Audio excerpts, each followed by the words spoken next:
Representative Concentration Pathway 8.5, or RCP 8.5, is often described as the doomsday scenario of climate change, a theoretical future where industrial expansion continues entirely unchecked and fossil fuel use actually accelerates throughout the 21st century. It represents the upper bound of what could happen if we did nothing. But as we navigate the complexities of global energy transitions in 2026, the question is no longer just about how bad it could get, but whether this scenario is even still a plausible guide for our future, or if it's become a ghost of an industrial path we've already started to abandon. That's the central tension in climate modeling right now.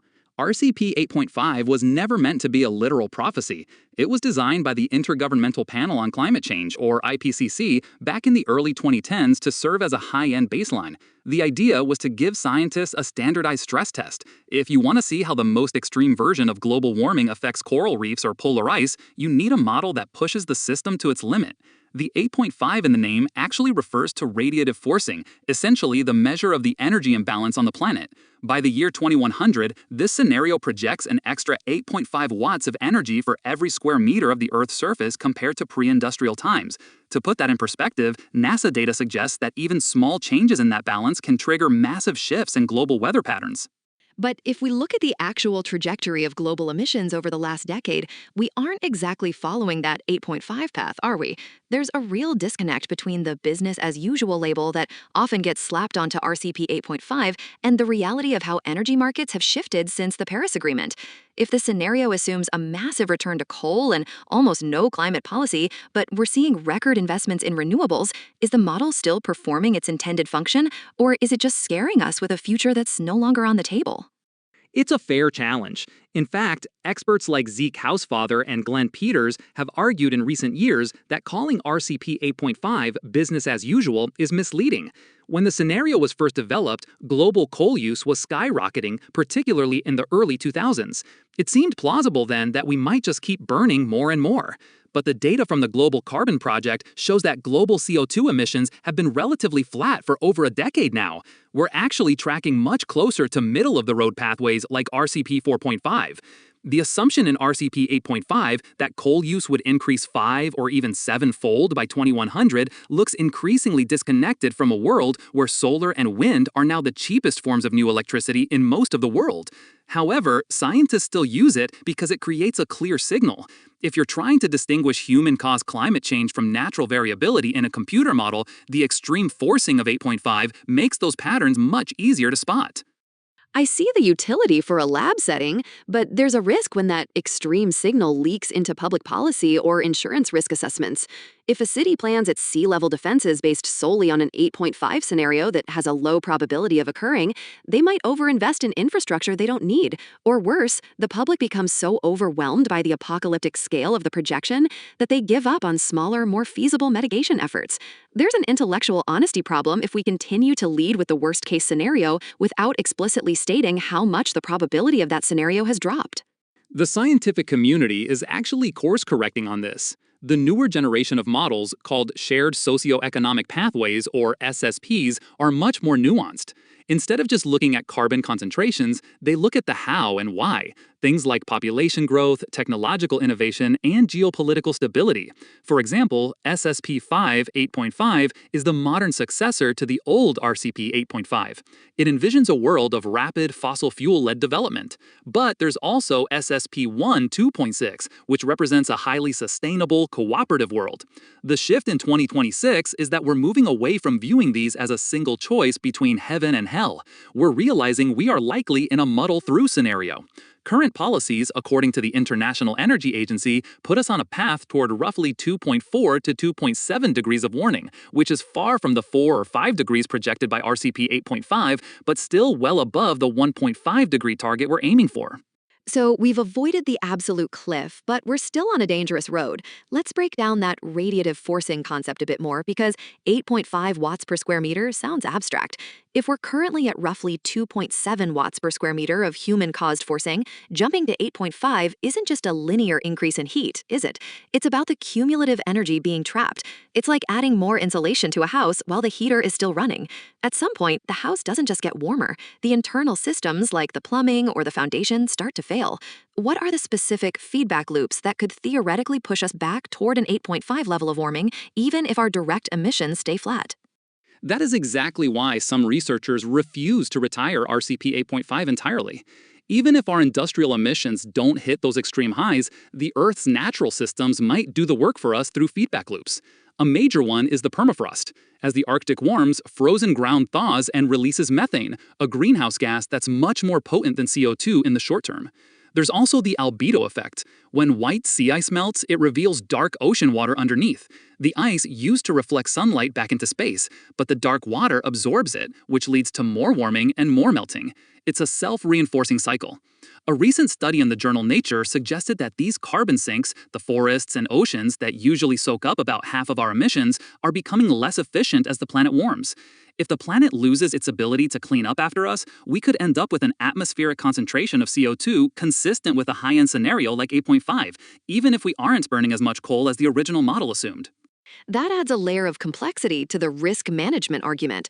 If the goal of RCP 8.5 is to define the boundary of risk, then it serves as a safety margin.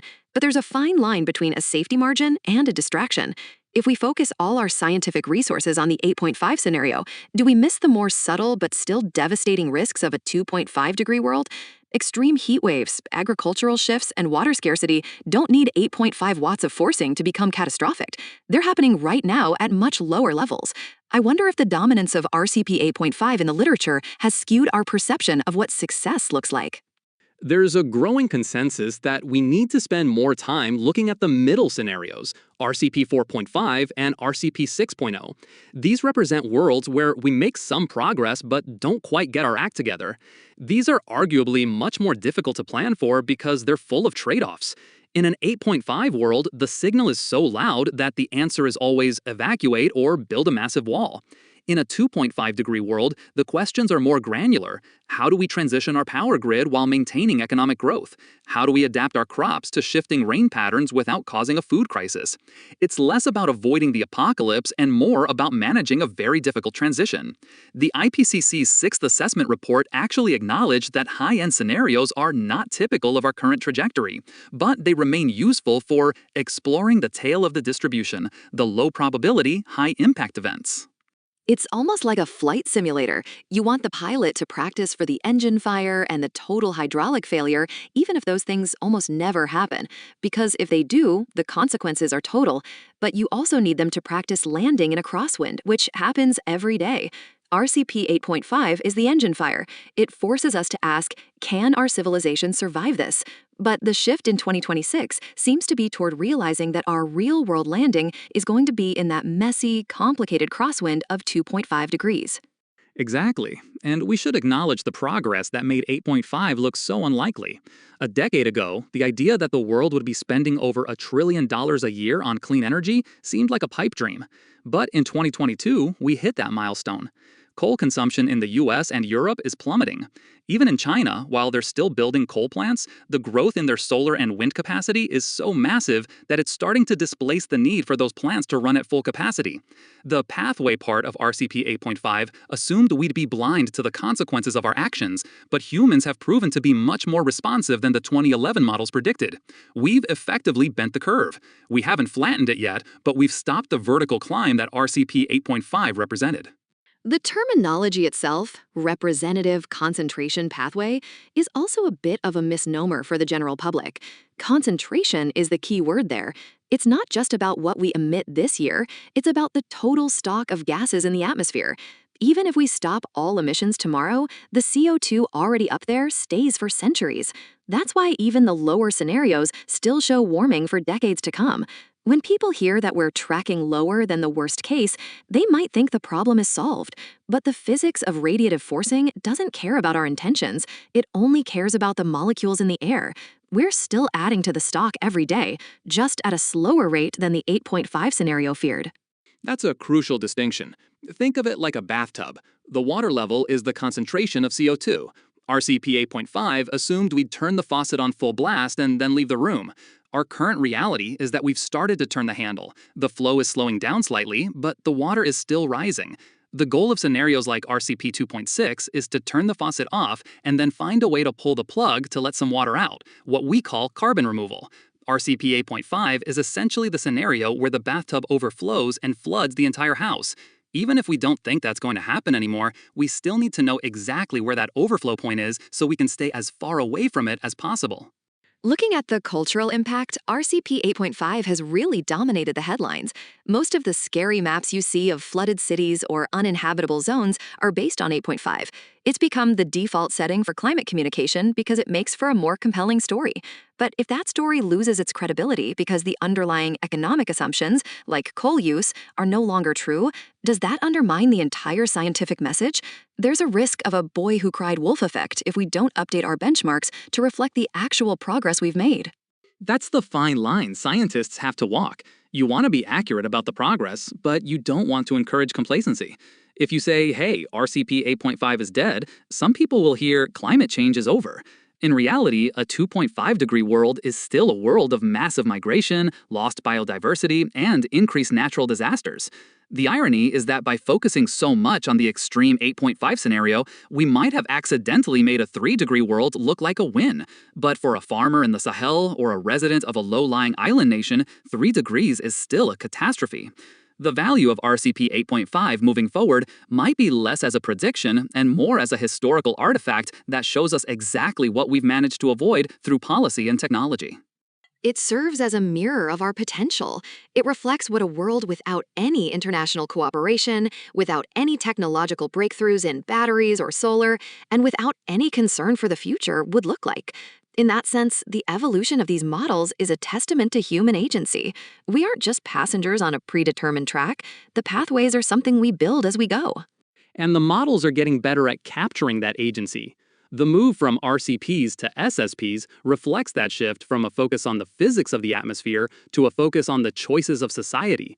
We're starting to understand that the climate isn't just something that happens to us, it's a reflection of our economic systems, our diets, our travel, and our politics.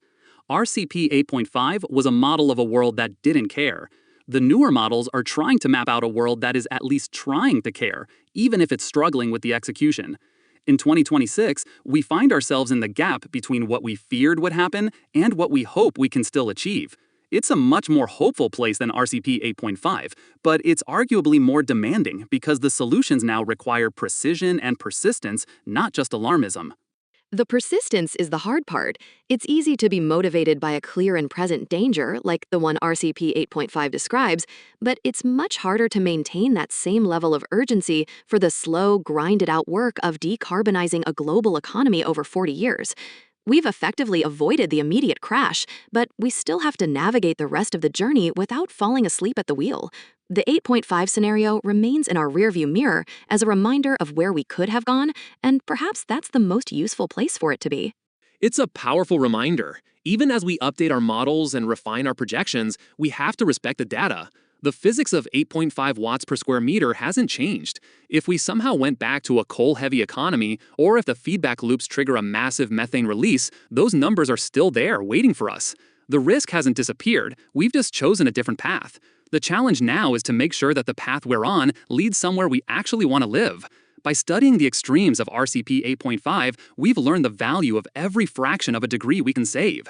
It turns out that the difference between the end of the world and a manageable crisis is often found in the choices we make today. It's ultimately a story about the power of information. We saw the 8.5 path laid out in front of us a decade ago, and as a global community, we started making different turns. We aren't all the way there yet, but the fact that RCP 8.5 is now debated as an unlikely scenario is actually a sign of extraordinary success. It shows that when we have clear models of our future, we have the ability to change them. The doomsday was never inevitable. It was a warning that we actually listened to. That is the ultimate takeaway.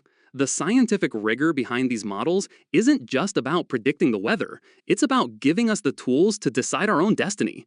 Whether we're looking at the extreme forcing of 8.5 or the more sustainable paths of 2.6, the focus remains the same: understanding the world well enough to save it. As we continue to refine these pathways, we move closer to a future where these models aren't just warnings, but blueprints for a stable and prosperous planet. Understanding these climate pathways helps us see the direct impact of our global decisions on the air we breathe and the future we're building. If you found this exploration of climate modeling insightful, consider sharing it with someone who might be interested in the science behind our planet's future.